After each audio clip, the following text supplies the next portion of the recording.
What happens when the couple everyone admired slowly becomes the couple everyone whispers about? Ethan and Marissa Carter were once the picture of love. In their quiet corner of Dallas, Texas, neighbors often said they were the sweethearts who never fought. Ethan had that easy laugh that could charm a room, and Marissa had a warmth that softened even the hardest days. They were 3 years into their marriage, and their small apartment on the 10th floor had always been filled with peace, joy, and the smell of Marissa's Sunday morning pancakes. But behind the closed doors of their home, a silent storm was growing. They had been trying, unsuccessfully, for a child. Month after month, Marissa's heart broke a little more with every negative test. Ethan, at first patient and reassuring, began to change. His smiles became shorter, his laughter strained, and slowly a desperation took hold of him, one that Marissa could sense but could never quite name. At night, their conversations grew colder. What used to be soft whispers and plans for the future turned into sharp sighs and long silences. Ethan's frustration showed in the way he lingered at work, the way his phone buzzed late into the night, the way his eyes avoided hers when she reached for his hand. One evening, as Marissa set the dinner table, Ethan slipped into the bedroom to take a call. She overheard just a fragment, his voice low, tense, and strangely gentle. "No, I'll see you tomorrow." Same place. Her chest tightened. A name wasn't spoken, but the truth was written in the tremble of her hand as she set down the fork. The couple once envied for their harmony was beginning to fracture. And though Marissa tried to keep faith, the silence between them was louder than any argument.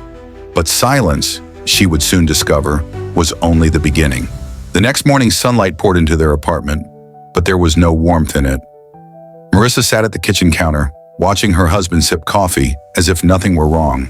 His phone buzzed twice, and each time he flipped it face down, refusing to meet her eyes. "Who's texting you so early?" she asked, her tone deceptively calm. Ethan shrugged. "Work." But the lie sat heavy between them. The fights began subtly. A sarcastic comment here, a bitter retort there. Soon they were arguing about everything. Dirty dishes, bills, even the way Marissa folded the laundry. Yet beneath every fight, the real wound pulsed. Ethan's betrayal, still unspoken but sharp as glass.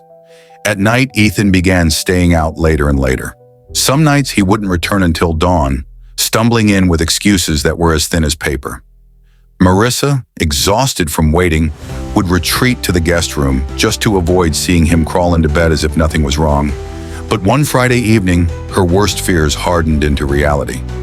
Marissa came home early from work, flowers in her hand, a fragile attempt to rekindle what they'd lost.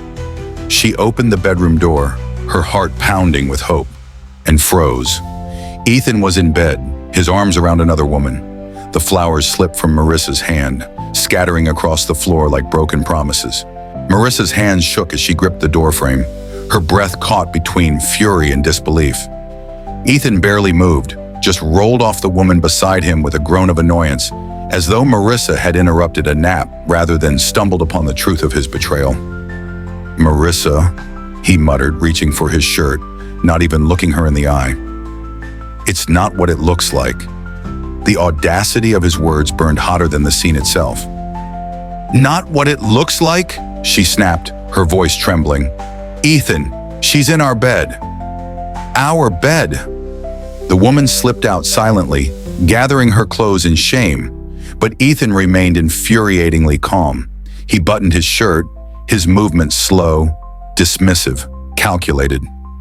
"You're overreacting. Things haven't been good between us for a while.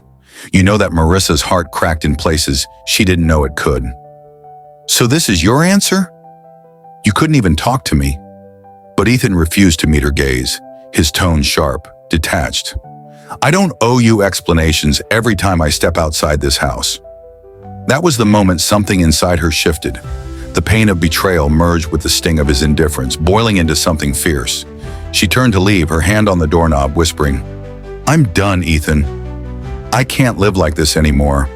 But instead of stopping her, instead of fighting for what they had, Ethan simply lay back on the bed sighing, "Then leave." That single word lit a fuse she didn't know existed. Marissa spun around, her body trembling with rage. She stormed across the room, shouting, shoving, her voice cracking under the weight of years of love now reduced to ash. Ethan pushed back, mocking her fury, and in a blur of movement, one shove too hard, one misstep too close to the window, Ethan stumbled. Marissa's scream tore through the room as his body disappeared from sight. 10 floors. A fall that should have ended everything.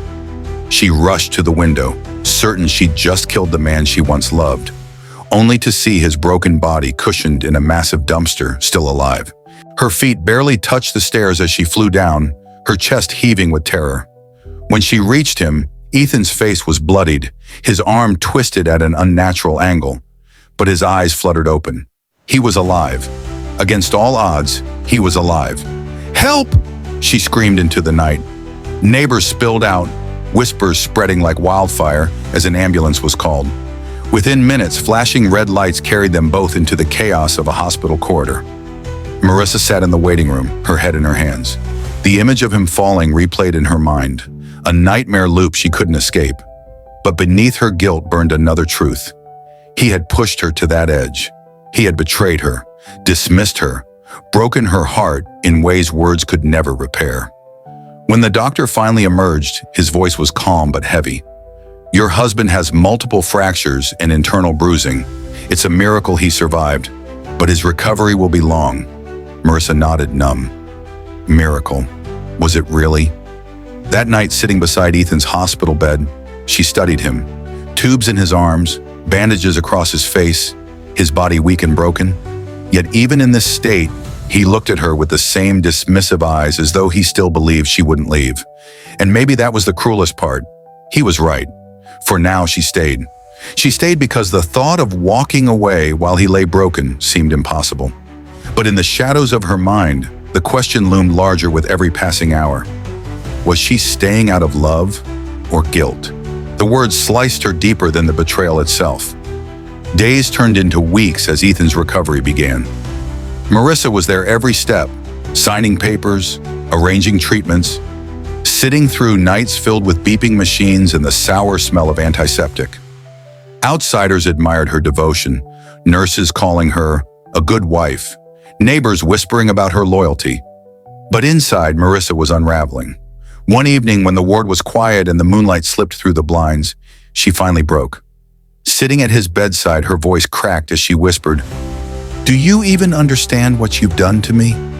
I've given you everything. My love, my loyalty, my body, my soul.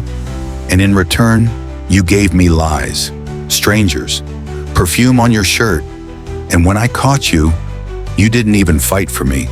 Her tears fell onto his bandaged hand, but Ethan's eyes remained cold. "You wanted kids.